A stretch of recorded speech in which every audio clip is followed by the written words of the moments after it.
पृथ्वी तळीचा देव स्वामी जगद्गुरु तुकाराम महाराज यांच्या निज चरणांचं ध्यान करून प्रस्तुत अभंगाचा विचार आज आपण या ठिकाणी करणार आहोत। सालाबाद प्रमाणे याही वर्षी मोठ्या प्रेम भावनेने आपण हा सप्ताह म्हणजे बीजोत्सव सोहळा या ठिकाणी करत आहोत। असं म्हणतात 60 झाल्यानंतर बुद्धी नाठी होते, परंतु 60 वर्षानंतर सुद्धा आपल्या मंडळींचा उत्साह महाराजांविषयी विनम्र भाव जसा आहे तसाच आहे। आपण प्रत्येक जण ग्रामस्थ मंडळी हिरिरीने सहभाग घेऊन काया वाचा मन याद्वारे आपण तुकोबांची सेवा या ठिकाणी आपल्या गावामध्ये करतात। ही फार मोठी गोष्ट आहे। महाराज तुकोबांचं ऋण आपल्यावरती खूप असल्यामुळे त्यांच्या सेवेचं सौख्य आपल्याला मिळालं हे आपलं परम भाग्य आहे। आणि त्या मी प्रार्थना करत असतो की महाराज तुमच्या सेवेमध्ये कुचराई होऊ नये, तुमच्या सेवेमध्ये दिरंगाई होऊ नये, तुमची सेवा आम्हाला जीवोभावे करता यावी याकरता आम्हाला बळ द्या, शक्ती द्या। कारण देव कधी पाहिला नाही गड्या, आपण पाहिलाय का? कसा आहे, काळा आहे की गोरा आहे, नाही का, रूपवान आहे की त्याला रूपच नाहीये, माहित नाही। परंतु आम्ही भाग्यवान आहोत, कारण तुकोबारायांची उद्गार आहे। तुकोबाराय म्हटले गड्या, ज्यावेळेस मी जाईन ना त्यावेळेस तुम्ही माझ्या जाण्याची किंवा माझ्या असण्याची साक्षीदार आहात, कारण मी गेल्यानंतर तुम्ही म्हणाल की आम्ही स्वतः भाग्यवान आहोत। धन म्हणवीन इहलोकी लोका, भाग्य आम्ही तुका देखियेला। या इहलोकामध्ये मी स्वतःला धन्य म्हणीन, का तर आमचं भाग्य आम्ही तुकाराम पाहिले। आपणही पाहतो गाथ्याच्या रूपानं आजही ते आपल्यात आहेत। 375 वर्ष झाले वैकुंठ गमन सोहळ्याला, परंतु आजही महाराजांबद्दल तीच प्रीती आहे, तोच श्रद्धा भाव समग्र आपल्या महाराष्ट्रीयन वासियांचा आहे। आणि तुम्ही बघा गावोगाव आता बीजोत्सव सोहळा मोठ्या उत्साहामध्ये चालू आहे, आणि तोच उत्साह आपल्या तुळापूर ग्रामस्थांचा आहे। गेल्या 61 वर्षापासून आपण हवं होतं की आपलं घरदार व्यवस्थित चालावं ही त्याच्या पत्नीची इच्छा होती, कारण ते निर्धन होतं, त्याचबरोबर दारिद्र्य तर 5वीलाच पुजलेलं होतं। आणि त्याच्या बायकोला वाटलं की नवऱ्याचा मित्र आहे, अभेर करणार नाही, काहीतरी तुटपुंजी संपत्ती देईल जेणेकरून आपल्या संसाराला आधार भेटेल, एवढीच इच्छा होती। तुम्ही बघा त्याच्या अपेक्षापेक्षा भगवंतांनी त्याला जास्ती दिले की नाही। सुदामा ब्राह्मण दुखे दरिद्री पिढीला, मुष्टी पोहे घेऊन त्याच्या भेटीला गेला। शुद्ध भाव देखोनिया गावात सोनियाचा दिला गा, विठोबाचा धर्म जागो त्याचे चरणी लक्ष लागो। त्याचा भाव शुद्ध होता। तुम्ही बघा त्याला अपेक्षापेक्षा किती मिळाल आहे की नाही? तुम्ही बघा भाव शुद्ध जर असेल ना तर अपेक्षेपेक्षा जास्त मिळतं। मागायचं जर असेल ना तर त्या मागणीमध्ये आपली पवित्रता असावी, नाहीतर आपण सेवा करतो पण देवावर उपकार केल्यासारखं आपला भाव असतो। जसं फार मोठा दिवा लावलाय आपण, आटके पार झेंडाच फडकवला, ते संताजी धनाजी सारखा, काही करत नाही महाराज। आपण हे करतो हे देवावर उपकार करण्याकरता नाही करत बरं, आपलं भलं व्हावं, आपलं कल्याण व्हावं, आपल्याला सुख आपल्याकडे नांदावं याकरता या गोष्टी करायच्या, आपल्याकडे समाधान नावाची अवस्था यावी याकरता करायची। बाकी हे उठाठेव का करतो आपण?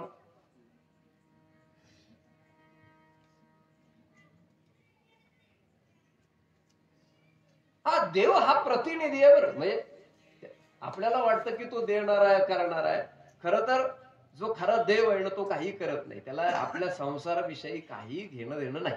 जो खरा देव आहे बरं, खऱ्या देवाबद्दल बोलतो. आता हे जे झालेले केलेले असे जे आहेत आता त्यांचं तुम्ही पाहून घ्या, पण मी जो खरा देव आहे, खरा भगवंत आहे ना, तो आपला साक्षी आहे. तो आपल्या साक्षी भावानं आपल्याकडे पाहतो. तो संसारात येतच नाही, मुळात आल्यासारखा वाटतोय, हा भ्रम आहे. आणि आपण जे आता हे करतोय ना कुठाने म्हणजे उद्योग, हे कशा करताय तर तो भ्रम घालवण्याकरता. भ्रम म्हणजे भ्रांती घालवण्याकरता. आपल्याला वाटतं आपण फार हुशार आहे, पण आपल्याला देवापेक्षा संसाराचा नाद जास्ती, याचा अर्थ आपण भ्रम आहे, म्हणजे आपण भ्रमिष्ठ आहोत. आपण म्हणजे मी तुमच्यात येतो बरं, मी तुम्हाला नाव ठेवत नाही, मी आणि तुम्ही काही वेगळे समजत नाही. तुम्ही बघा, आपण मूळ गोष्ट आहे ना ती सोडून देतो की नाही. कबीर महाराजांचं फार गोड उदाहरण आहे. कबीर महाराज म्हणतात, झूठे जग में दिल ललचा कर, असल वतन क्यों छोड़ दिया. या खोट्या जगामध्ये आपण दिलचस्पी म्हणजे प्रीती ठेवून आपल्या मूळ वतनाला विसरलो की नाही. कवडी को तो खूप संभाळा, म्हणजे आपण या कवडी करता किती सांभाळतो याला, पण असल रतन क्यों छोड़ दिया, जे मूळ रत्न आहे नाही का, गारगोटीच्या पाठीमागे लागलो आणि हिऱ्याला आपण विसरलो. आपली ही अशी दयनीय अवस्था आहे. मग यातून आपल्याला बळ देते ती प्रार्थना, आणि या प्रार्थनेतून आपण जे अपेक्षेचं ओझं देवावरती ठेवतो त्या मनोरथाची सिद्धी भगवंत करत असतो. म्हणून लगेच मागण्याचा अधिकार येत नाही, त्याकरता सेवा लागते. आणि मग सेवा केल्यानंतर हळूहळू तो अधिकार येतो, आणि आजच्या दिवशी तो अधिकार येतो. आणि म्हणून आजच्या दिवशी देवाकडे मागण्याची परंपरा आहे. आणि प्रस्तुत अभंग जो आपण चिंतना करता घेतलेला आहे, त्या अभंगातून महाराज देवाकडे मागणी करतात. विठ्ठल विठ्ठल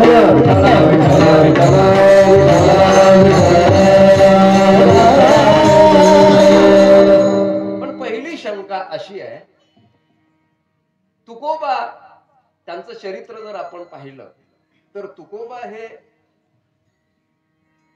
एवढे स्वाभिमानी आहेत, ते कुठल्याही परिस्थितीमध्ये आपला स्वाभिमान सोडायला तयार नाही.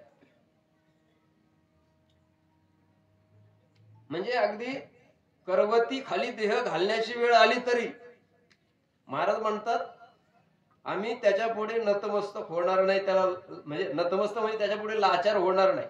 आमच्या संसाराकरता आमचा याचक भाव त्याच्या पुढे आम्ही कधीच ठेवणार नाही. ही महाराजांची स्वाभिमानाची एक ओळख आहे. आणि त्यांची प्रमाण पण तशीच आहे की नाही. काही मागणे अनुचित वडिलांची रीत जाणतो. आमच्या वडिलांची परंपरा. वडील म्हणजे काय, जे आमच्या परंपरेमध्ये श्रेष्ठ मंडळी होऊन गेले, म्हणजे श्रेष्ठच म्हणतात. यद यद आचरती श्रेष्ठ भगवद्गीतेमध्ये म्हटलेलं आहे. माऊलीने तर वडीलच म्हटलेलं आहे नाही का. एथ वडील जे जे करीती दया नाम धर्म ठेविती, येर अनुष्ठिती सामान्य सकळ. वडील म्हणजे मोठा. आता बघा, त्यांचे जे मोठे जर पाहिलं तर विश्वंभर भावापासून बघा तुम्ही नाही का.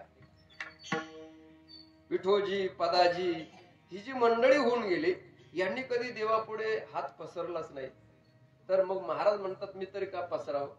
पण बरेच असे अभंग पाहिले की महाराज आपली मागणी करताना दिसत आहेत. मग हे कसं, याचा समन्वय कसा लावायचा. तर तुकोबाला काय मागतात हे पाहिलं पाहिजे. म्हणजे तुकोबांची मागणी काय आहे हे पहिल्यांदा लक्षात घेतलं पाहिजे. तुकोबांनी जी मागणी केली आहे ती स्वतःच्या स्वार्था करता नाहीये. तर जो जीव अनंत काळापासून या संसार चक्रामध्ये भरकटत आलेला आहे, त्या संसार चक्रातून, त्या फेऱ्यातून बाहेर पडण्याकरता जीवाला त्या भगवंताच्या कृपेची किंवा तत्सम गोष्टींची गरज आहे. म्हणून कधी कधी मागावं लागतं. देव जरी उदार असला तरी त्याची कृपा वर्षाव सगळ्यावर होत नाही. कारण त्याच्याकडे थोडासा कंजूसपणा पण आहे. तो अगोदर घेतो मग देतो, आहे ना आपल्याला माहित. तो काय करतो, आधी घेसी तेव्हा दिसी, घेतो तेव्हा देतो, घेतल्याशिवाय देत नाही. मग त्याला काहीतरी द्यावं लागतं. मग दिल्यानंतर हा अधिकार येतो खरं तर. आणि महाराजांनी काय काय दिलंय त्यांचं चरित्र बघा, खूप गोड आहे. काय दिलंय, अख्खं जीवनच समर्पित केलंय. हा जीव ओवाळून टाकला त्या पांडुरंगावरती तुकोबांनी. कुठल्याही सांसारिक वस्तूचा मोह तुकोबांच्या चरित्रामध्ये दिसत नाही आपल्याला. सगळी प्रीती, सगळी श्रद्धा त्या विठ्ठलावरती आहे तुकोबांची. आणि मग तुकोबांना काय कमी आहे. आणि तुकोबांचं ऐश्वर्य जर आपण पाहिलं तर तुकोबारा म्हणतात की आमचा व्यापक भाव एवढा मोठा आहे, आम्ही एवढे श्रेष्ठ आहे की आता या ब्रह्मांडाला सुद्धा ग्रास करण्याचं सामर्थ्य आमच्याकडे. म्हणजे हे गिळलं त्यांनी. काय केलं, गिळोनी सांडिले कलीवर भवभ्रमाचा आकार. मग तुकोबारायांची जी भूमिका आहे ती काय आहे, तर तुकोबारायांची भूमिका आता फक्त उपकाराचीच आहे. तुका म्हणे आता उरलो उपकारा पुरता. तुकोबारा म्हणतात की आता मी फक्त उपकारापुरता शिल्लक आहे. मग तरी काय कमी पडलं तुकाराम महाराजांना की हात पसरतात देवापुढे. तुकाराम महाराज म्हटले नाही, जे मला साध्य करायचं ना ते मला अजून प्राप्त झालं नाही. कारण 3 गोष्टी असतात बघा. एक असतो साधक.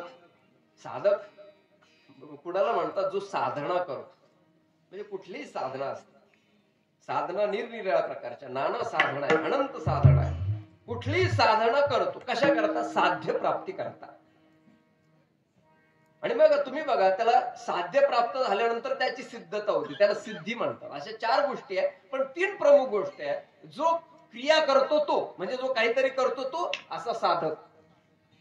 मग काय जे करतोय ती झाली साधना.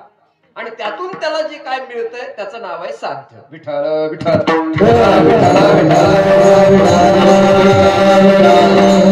तुकोबांच्या जीवनातील टप्पे असेच करता येईल. तुकोबारायांची ही साधक अवस्था आहे. खरं तर या अभंगाकडे पाहिलं की तुकोबारायांच्या अवस्थेबद्दल आपल्याला ज्ञान होत.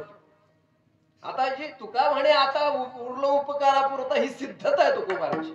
पण हा जो अभंग आहे ना त्या अवस्थेपूर्वीचा आहे.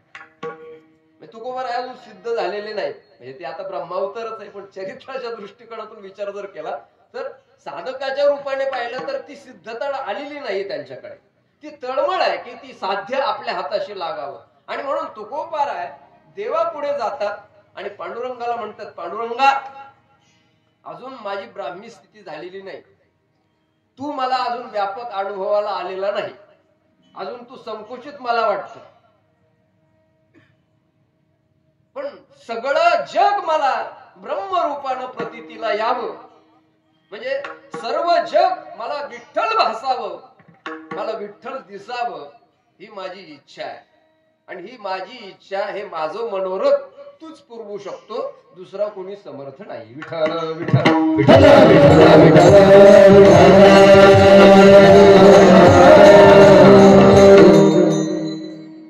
कारण परमार्थामध्ये परमार्थ का करावं हे कळालं पाहिजे.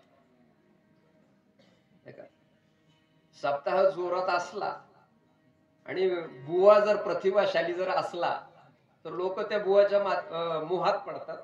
आणि मग तुम्ही बघा असं वातावरण तयार होतं आणि त्या वातावरणाच्या नादात लोक माळ घालतात की नाही. आता मग त्या पाठीमागे काही लोकांचा आग्रह असतो. तो म्हणतो आता बरेच उद्योग धंदे केले, आता सुधारण्याचा चान्स आहे सप्ताह तर घाल. मग काही फोर्सफुली माळा घालतात की नाही. पण मला असं लक्षात येत आहे, म्हणजे आतापर्यंतच्या 24-25 वर्षाच्या काळामध्ये माझ्या समोर ज्यांनी माळा घातल्यात ना त्यापैकी एक 65% लोक अजून आहेत माळकरी. बाकीच्यानी कुठं नेऊन ठेवल्या हे आता शोधाची गोष्ट आहे मोठी. काही टिकले होते 2-4 वर्ष म्हणजे पूर्वी, पण नंतर ते कोविड नावाचं ते रोग आलं. त्याच्यात म्हणजे सामान्यच होते असं नाही. आमच्या पंक्तीतले भरपूर लोक आहेत. मूर्ख डॉक्टरांचं ऐकून लोकांनी त्या माळा फेकून दिल्या की नाही. का घालायचे हे कळालंच नाही. कळालं अगोदर का घालायचे मला सांगा. आयांनो बहिणींनो ऐका, मला एक सांगा, मंगळसूत्र का घालायचं असतं? तुम्ही मंगळसूत्र घालता की नाही? तुमच्या गळ्यात आहे की नाही? हो की नाही? का घालायचं असतं? बोला का घालता? मग बामणानं सांगितलं घालायला, मग घाला. नाही त्याला काहीतरी असेल ना. का घालायचं? ज्याच्या नावानं ते घालायचंय त्याच्याशी आपला आनंद भाव असला पाहिजे, त्याच्याशी आपली निष्ठा असली पाहिजे. बरोबर की नाही? आणि जोपर्यंत आपण आहोत तोपर्यंत त्याच्याशी कधी प्रतिघात करायचा नाही ही भूमिका असली पाहिजे. तेव्हा मंगळसूत्र घातले जाते. बरोबर की? भलेही तो त्रास देत जरी असेल, भलेही तो आपल्याला दुःख देत जरी असेल, तरी प्रामाणिकपणा हा त्या मंगळसूत्र या भूमिकेतून स्पष्ट होतो की नाही? तसं ही माळ म्हणजे काय?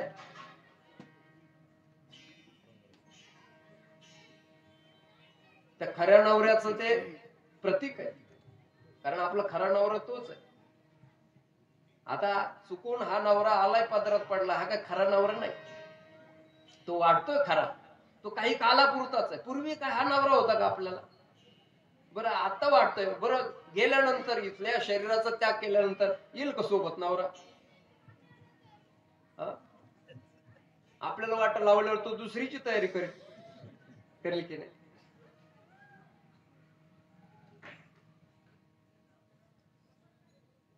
माझं मत आहे, जे आपल्याला करायचं ना त्याचा आधी अभ्यास पाहिजे. काय पाहिजे? कुठलीही गोष्ट करायची अभ्यास करून गेलं ना,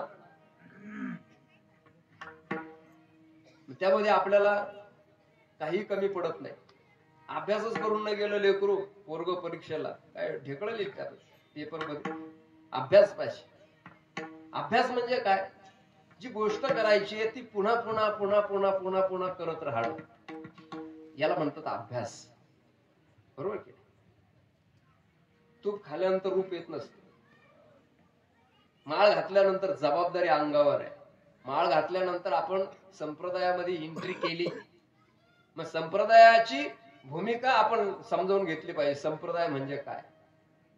तुम्हाला सांगतो, जे सांप्रदायिक नाही त्यांना या ज्ञानाचा अधिकार नाही. बरं, अर्जुनाला सुद्धा सावध केलं, मी तुला माझं गुज सांगितलंय, म्हणजे हृदयातलं नीश खुणा तुला सांगितल्या अर्जुना, या खुणा काही तू चुकू नको.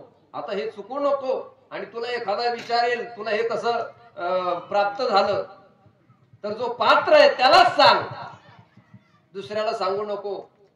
इदम ते ना तपस्काय ना अभक्ताय कदाचन.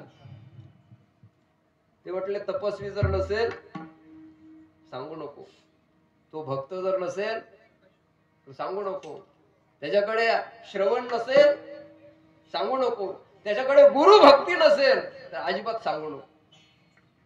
अशा 4 गोष्टी लागतात सांप्रदायिक होण्याकरता, अधिकृत संप्रदायात येण्याकरता. बरं, आता त्या आपल्याकडे आहे का ज्याचं त्यानं तपासून बघा. लोक म्हणतात आम्ही वारकरी, वारकऱ्यानं या 4 लक्षणांना आपण आहोत का हे आपण तपासून पाहिलं पाहिजे. पहिली गोष्ट काय? लोक म्हणते तुम्हाला कशाला उभं केलं? आम्हाला विचारतो. 6 दिवस कोणी आम्हाला प्रश्न विचारला नाही, तू गावातला असला लागला शहाणपणा करायला. पहिली गोष्ट आहे की अंगामध्ये तप पाहिजे. काय पाहिजे? तपे विन दैवत दिल्या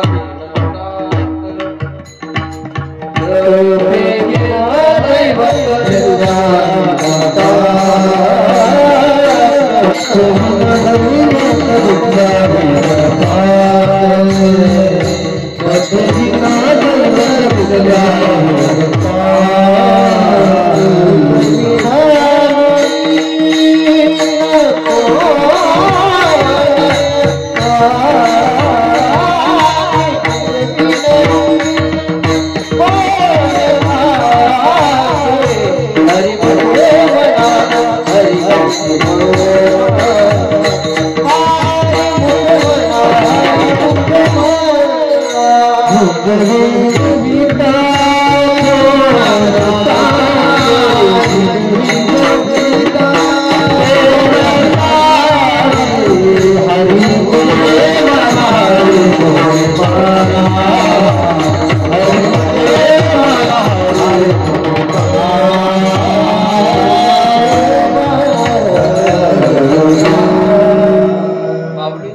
चित्रपटातले प्रमाण आहे.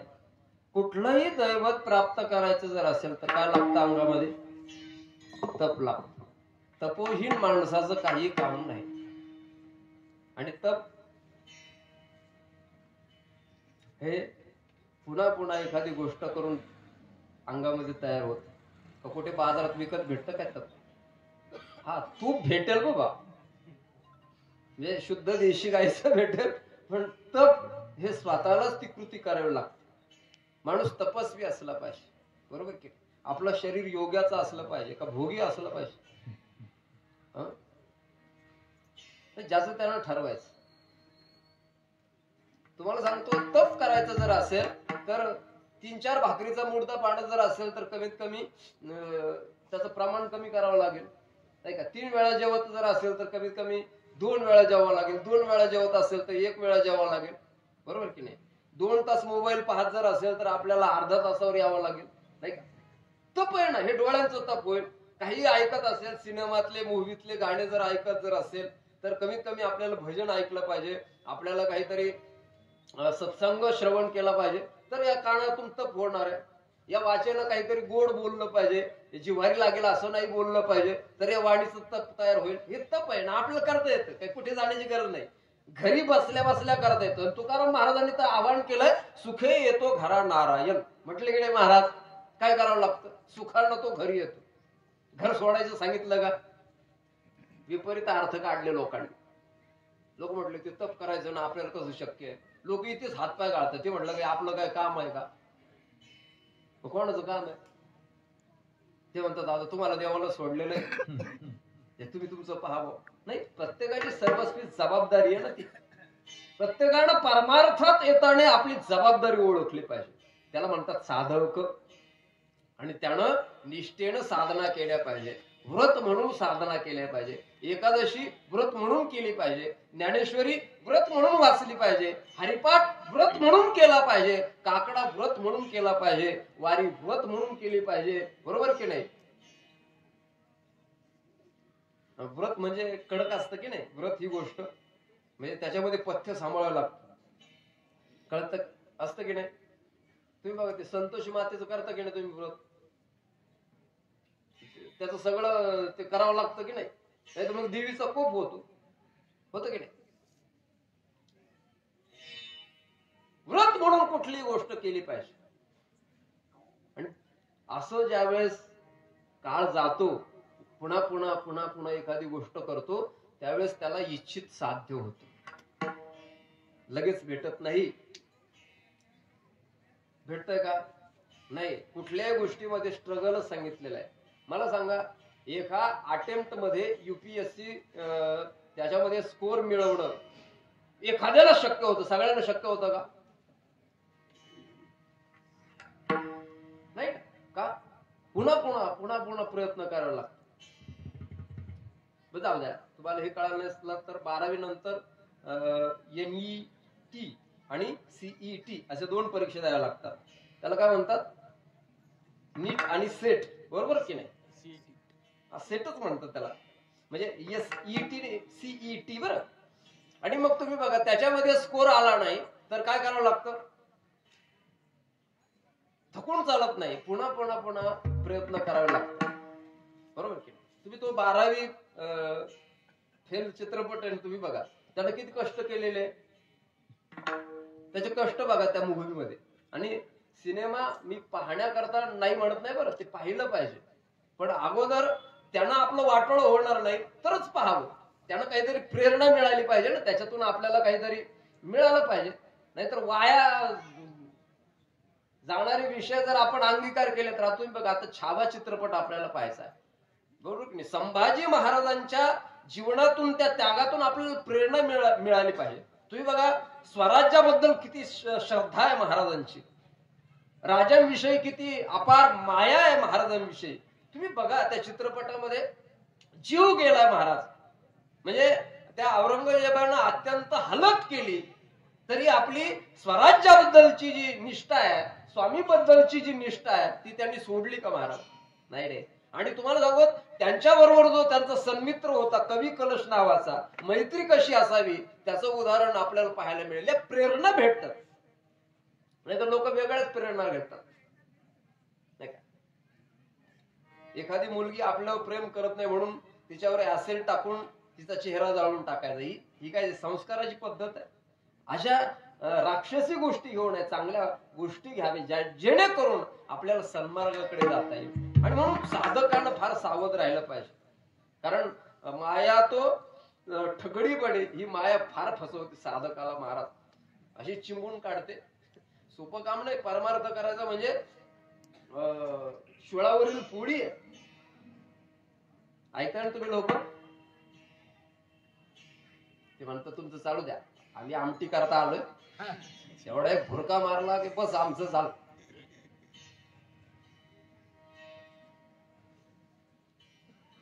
लक्ष द्या,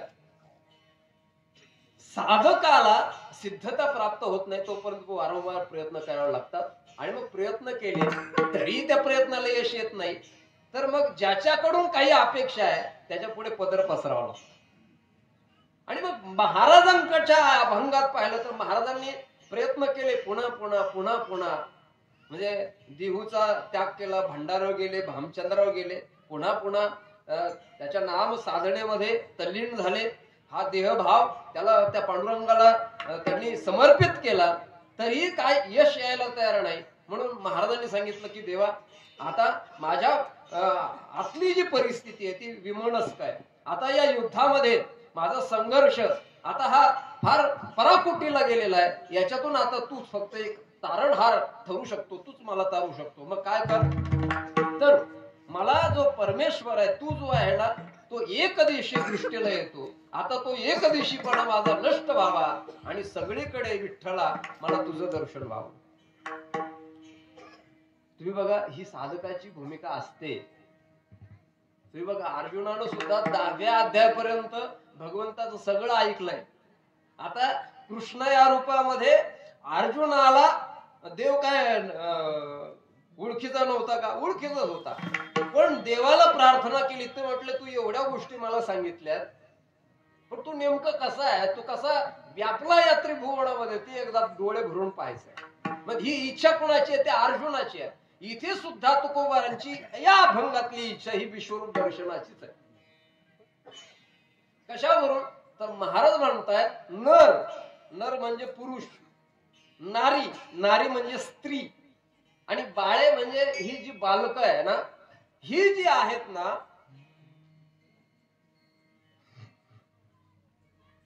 मला काय करा वाटावं, मला कशी दिसावी,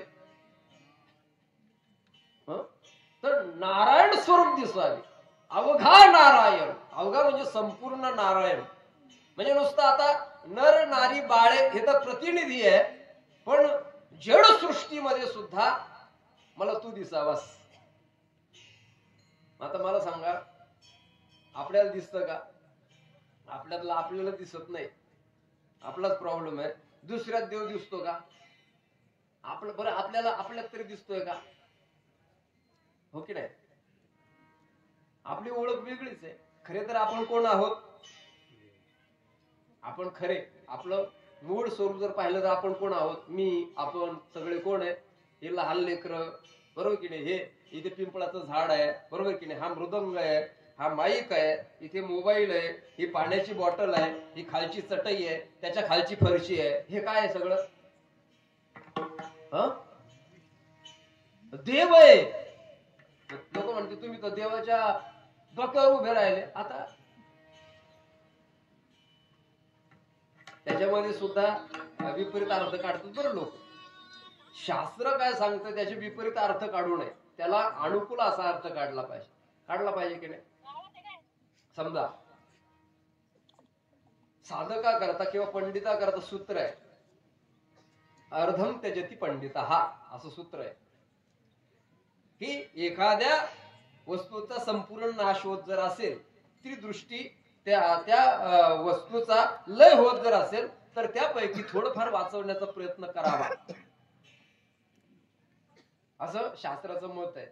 पण एखादा बुडत जर असेल तर त्यानं जर या शास्त्राचा संदर्भ जर घेतला, या मंत्राचा, काय अर्धम त्यजति पंडिता, तो म्हटला एखादा बुडत जर असेल ना मग त्याला वाचवलं पाहिजे, मग तो तलवार घेऊन गेला आणि त्याचं मुंडकं कापून आणलं. आता ही गोष्ट योग्य आहे का? आता हे कुठे लावायचं सूत्र, कुठे हा मंत्र लावायचा, त्याला वेगवेगळे न्याय सांगितले. आता ते काय सांगत बसत नाही, मला काय झोपी लावायचं नाही तुम्हाला, कारण असं ऐकण्याकरता सुद्धा काय लागतं, अभ्यास लागतो. आता आपण कधी या वर्षाची त्या वर्षाला ज्ञानेश्वरी हातात घेतो, बरोबर की नाही? मी आपली धावपळ पाहतो डोळ्याने, त्याच्यामुळे मी आपल्याला पचन रुचेल असं सांगतो. तर मला असं म्हणायचं की शास्त्रातून विपरीत अर्थ काढू नये, तर समायोजक अर्थ काढावा. आणि आपल्याला कळत नसेल तर शहाण्याला विचार, मग ती आपल्याला सांगतात. मला सांगा, आता मी देवाच्या डोक्यावरच उभा आहे, पण तुम्हाला सांगतो या सृष्टीमध्ये एकही जागा अशी नाही की तिथे देव नाही. विठ्ठल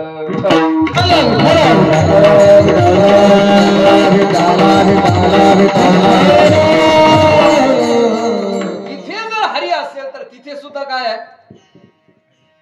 सगळीकडे हरी. पण ही अवस्था लगेच येते का? नाही. तुम्हाला सांगतो, गोकुळामध्ये ज्या गवळणी होत्या त्यांना हरी व्यापक प्रतीतीला लगेच आला का? त्यांनी त्या सासू सासऱ्यांचे कितीतरी जास सहन केला की नाही? गोतावळ्याचा त्रास सहन केला. तेव्हा ती गवळण म्हणते, आत हरी बाहेर हरी, हरीने घर कोण दिले, बरोबर की नाही? मला सांगा, आपल्याला आतच हरी जर प्रतीतीला येत नाही तर बाहेर काय दिसेल?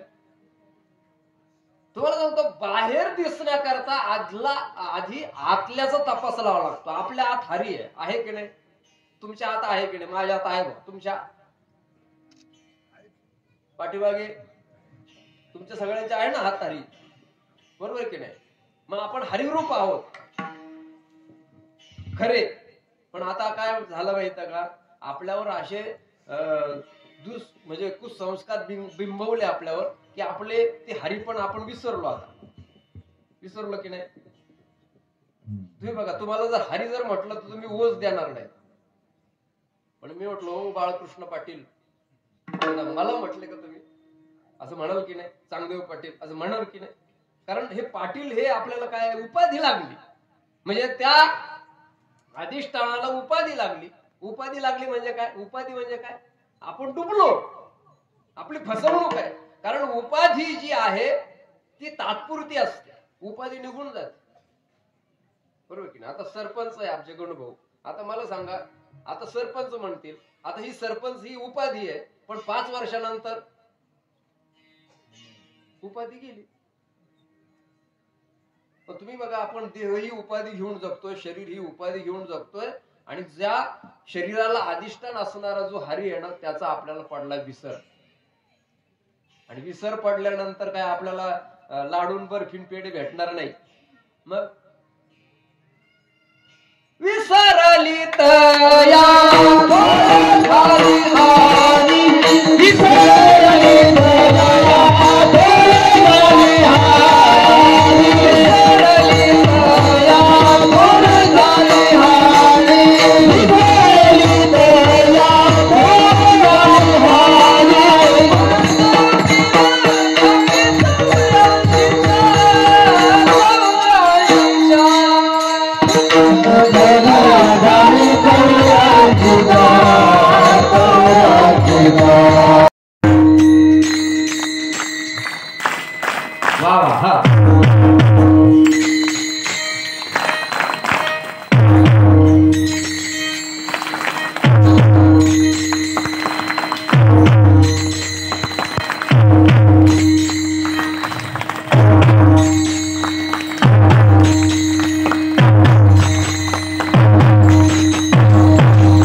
टाळी वाजवले की चैतन्य येतं नाही का?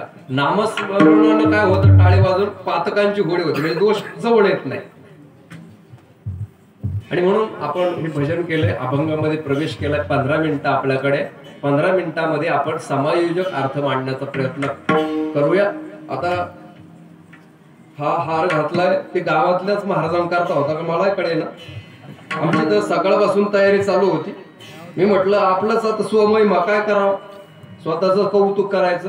ती म्हटली असं नाही की माझा भाव आहे, तिला येणं शक्य नाही प्रत्यक्ष रूपानं, पण तिने आता मुलांकरवी हे दिलंय म्हणजे तिचा भाव आहे ना.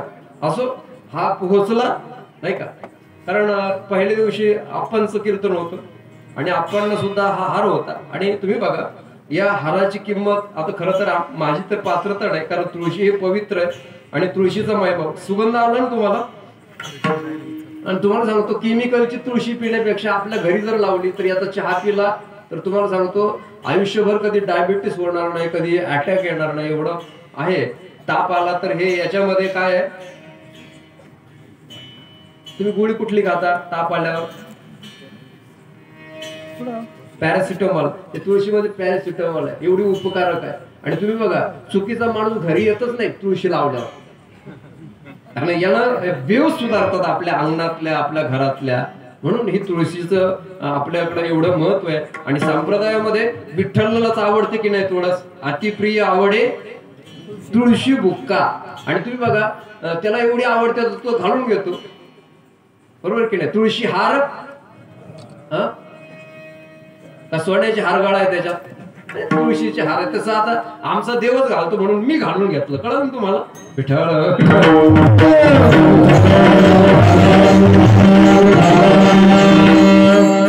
महाराज म्हणतात नर नारी बाळे, म्हणजे इथे आता श्री पुरुष आणि बालक असा भेद आहे.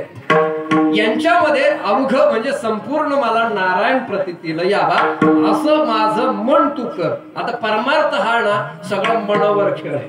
कसला खेळ आहे तुम्ही बघा. मन जर एखाद्या विषयी लागलं आपलं की ते तुम्ही बघा येणे स्वसे मन झाले हवं भरी परत माघारी येत नाही. तुम्ही बघा एखाद्या मुलाला एखाद्या मुलीवरती मन गेलं तर तुम्ही बघा त्याला कितीही सांगा कितीही शिव्या घाला, तुम्ही बघा त्याचं मन त्या मुलीकडून बाजूला येतं का. जाऊ दे एखाद्या पदार्थावर एखाद्याला जिलेबी आवडत असेल, एखाद्या मनात जिलेबी बसली असेल तर तुम्ही बघा त्याच्या मनातून जिलेबी जाते का. तुम्ही बघा वरून सोडेल तो, पण मनातून ध्यान येतच का नाही. हे मन फार अवघड आहे. मन आहे ना तुम्हाला सांगतो प्रतिनिधी परमार्थातून. आता तुम्हाला सांगतो कबीर महाराजांचा एक दोहा येईल. ज्यावेळेस संभाजी महाराजांना पकडून नेलं जातं ना त्यावेळेस आहे ना तुम्हाला सांगतो महाराजांच्याच मुखातलं वाक्य आहे, मन के हारे हार है मन के जीते जीत मन ही मिलावत राम को और मन ही करीत फजित. विठ्ठल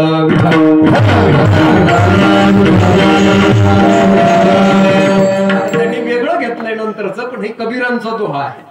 या मनावरच मन एव मनुष्यानां कारणं बंध मोक्षयो, मोक्षाकडे नेणारं आणि बंधाकडे नेणारं मन आहे. काय पोरांनो काय रे ते बसलेले बाकडावर काय ते मी काय म्हणत होतो आता, म्हणजे ज्यांच्या खांद्यावर हे सोपवायचं तेच बघा कुठे बसले नाही का.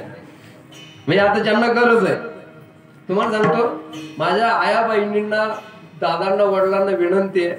आता तुम्हाला सांगतो पोराच्या हातात मोबाईल देण्यापेक्षा आहे ना आता मोबाईलवर चांगले करत असलं तर ठीक आहे. काही आता आमच्या हातात दिलंय ते काहीतरी करते हातपाय हलवत आहे, पण त्याला मी म्हणतो वाया जाशील तू हे कशाला करतोय. अजून तुला तुझं काहीतरी करायचंय, तुला प्रतिष्ठित व्हायचंय. आणि तुम्हाला सांगतो मोबाईल देण्यापेक्षा ग्रंथ हातात द्या, ज्ञानेश्वरी द्या, हरिपाठ द्या, कल्याण होईल. झालं संस्कार राहिलेच नाही. आता आयाच मोबाईल पाहतात, तिला रील बनावं वाटतं, अपलोड करावं वाटतं, तर ते पोरग कशाला दिवा लावीन देवा पुढे दिव्या दिव्या दे पत्कार म्हणेल, बरोबर की नाही. ते एक गोष्ट सांगितली होती, ते भागवत महाराज होते ना ते हर्षद महाराज, त्यांनी ते तिकडे श्रावणात अभंग घेतला होता. कुठला महाराज खंडेरायातून, आणि त्यांनी एक गोष्ट सांगितली होती. ते म्हटले हे जे संस्काराचं हे जे बाळकडू आहे घरातूनच पाहिजे. तुम्ही बघा घरात सारख्या शिव्या जर असेल तर पोरं काय संस्कार होते त्याच्यावर. एक म्हातारा शिव्या द्यायचं, सारखं नालायक नालायक म्हणायचं, त्याच्यामुळे ते नातू नालक नालक म्हणायला लागलं. मग ते नातू आहे ना खेळताना नालायक नालायकच म्हणायचं. मग तुम्हाला सांगतो एक दिवस महाराज त्याच्या घरी गेले आणि त्या नातवाचा खेळ चालू होता. इष्टीचा कंडक्टर झाला होता. तो म्हणत होता ज्या नालायकाला बसायचं त्यानं बसा, ज्या नालायकाला उतरायचं त्यानं उतरा, ज्या नालायकाला बसायचं त्यानं बसा, ज्या नालायकाला उतरायचं त्यानं उतरा. आता खेळ चालू होता. महाराज गेल्यानंतर त्या पोराचा बाप होता, तो म्हटला पहा महाराज अहो मी एवढं सांप्रदायिक, मी एवढ्या वाऱ्या करतो आणि काय पाप पुटी जन्माला आले, आता सगळे सांगू सांगू वैतागले, असं नको म्हणू, देवाचं नाव घ्यावं, विठ्ठल विठ्ठल म्हणावं, पांडुरंग पांडुरंग म्हणावं, राम राम म्हणावं, कृष्ण कृष्ण म्हणावं, आणि हे नालायक नालायक म्हणतं. म्हटलं कशामुळे म्हणतोय? ते म्हटले आमचं डंगर फोडीचं, त्याच्यामुळे हे सगळे कुटाणे झाले. पण आता म्हाताऱ्या माणसाला नाही सांगता येत, साठी बुद्धी नाटी होते, पण लेकराला सांगितलं. मग म्हटलं सांगितलं नाही, ते म्हटले सगळे सांगून पाहिले पण काहीच उपयोग नाही झाला. आता असं करा, सोनारानंच कान टोचावं लागतं, तुम्हीच सांगा. आता महाराज फुगले, सांगायचं म्हटलं महाराज फुगतात. मग आता महाराज गेले, त्या लेकराजवळ सांगितलं, बाळ्या असं म्हणत जाऊ नये बाबा, अरे तुझा बाप चांगला पारमार्थिक आहे, तुझ्या घरात संस्कार काय, तुझ्या घरात साधू संत येतात, देवदेव तुझ्या घरात चालतो, आणि तू नालायक नालायक म्हणणं असं चांगलं नाही. त्या पोरानं असं डाफ फिरला आणि महाराजाकडे पाहिलं असं रागानं. तर म्हटलं बरोबर, इथून पुढे म्हणू नको राजा. तो म्हटला नाही म्हणणार. ते महाराजाला खुश झालं, त्याला वाटलं आपली मात्र लागू पडली. पण महाराजांचं लोक ऐकतात हा गैरसमज, आणि या भ्रमामध्ये महाराजांना राहू नये असं माझं वैयक्तिक अनुभव आहे. तुम्हाला सांगतो, ते पोरगं म्हटलं येऊ का? म्हटले हा आता जा खेळायला. मग त्या पोराचा पुढे खेळ सुरू झाला, त्यानं काय ऐकलं नव्हतं. तो परत म्हटला, ज्या नालायकाला चढायचं त्यानं चढा, ज्या नालायकाला उतरायचं त्यानं उतरा. आताच एका नालायकामुळे 15 मिनिट गाडी लेट झाली. कळतं ना तुम्हाला? आता तुम्ही ऐका बरं, मी काय सांगत होतो गेलं माझ्या लक्षात. मन हे प्रतिनिधी आहे. काय मन हे मध्यस्थ आहे, आणि हा सगळा परमार्थ किंवा संसार सगळं मनावर टिकलेला आहे, बरोबर की नाही? म्हणून राजा एक देहपुरी, तो राजा या शहरात, आणि त्याच्यावर हा सगळा खेळ चाललेला आहे. तुम्हाला सांगतो, त्याला कंट्रोल मध्ये जर घ्यायचं जर असेल ना, तुका म्हणे मना पाहिजे अंकुश. आता मन हे काल्पनिक गोष्ट खरं तर, पण सगळं वाटोळ त्याच्यामुळेच होत, सगळं चांगलं त्याच्यामुळेच होतं. आणि तुम्हाला सांगू का, या मनाला जर चांगल्या स्थितीत आणायचं असेल, सुस्थिती म्हणतात त्याला, त्याला बॅलन्स करायचं जर असेल, तर ते फक्त एकाच ठिकाणी होतं. त्याचं नाव आहे भगवंत देव. आणि म्हणून या मनाला बॅलन्स करण्याकरता तू सगळ्याकडे मला नारायण रूपानं प्रतितीला यावं असं माझं मन कर. ऐसे माझे मन कर देवा. मग या मनामध्ये तू सोडून काहीच नसावा. या मनाला असा छंद लागावा, गोविंद गोविंद म्हणा लागलिया छंद. मग या मनामध्ये काय नसावं, तर मनामध्ये फक्त तू असावास. मग याच्यामध्ये काम नसावा, याच्यामध्ये क्रोध नसावा, याच्यामध्ये द्वेष नसावा, याच्यामध्ये निंदा नसावी, याच्यामध्ये कुठलाही द्वंद्व नसावा, आणि निसंदेह प्रतितेला यावा. तुम्हाला सांगतो, निसंदेह देव कळण्याकरता मनाची लय गरज आहे आपल्याला. तुम्ही बघा, रविदास महाराजांनी म्हटलं की मन चंगा. तुम्हाला सांगू, मन अनुकूल झालं आपल्याला, या मनाचं ना आपलं जमायला लागलं की सगळ्या गोष्टी अनुकूल होतात. तुम्हाला सांगू का, ते सायकोला काय म्हणतात, काय म्हणतात त्याला, मनोरुग्ण आहे. तुम्हाला सांगू का, आपण सगळे रुग्णच आहे, पण कुणाचे? तुम्ही बघा, मनोरुग्ण कसे करतात. आपण सुद्धा या मनाच्या आहारी गेलेलो आहे, गेलो की नाही? मला सांगा, आता आपण म्हणेल ते मन ऐकतं की मन जसं म्हणेल तसं आपण काय करतो? आता मी तुम्हाला सांगतो, तुमचं मन कुठे आहे सांगू का तुम्हाला? आता मी काय मन कावडा नाही तरी सांगतो कुठे आहे मन तुमचं. तुम्हाला सांगू का, तुमचं मन सगळं घड्याळाकडे. 8:30 वाजत आले, कधी थांबतो, कधी जेवतो, कधी पिक्चर पाहतो, हे मला चेहऱ्यावरून कळत. बऱ्याच दिवसाचा एक्सपिरियन्स म्हणून कळत. हे मनावर सगळं खेळ आहे. आणि म्हणून महाराज म्हणतात, मनामध्ये हे जे धर्म आहे, परमार्थ बुडवायला कारण ठरणारे, हे उणे निसंदेह तू कळावा. आणि मग याच्या करता मला तू सहाय्य करावं, आणि माझं काया वाचा चित्त हे तुझ्या चरणी लागावं. म्हणून देवा, हेच माझं मनोरथ आहे. याकरता तुम्ही कृपावंत आहात.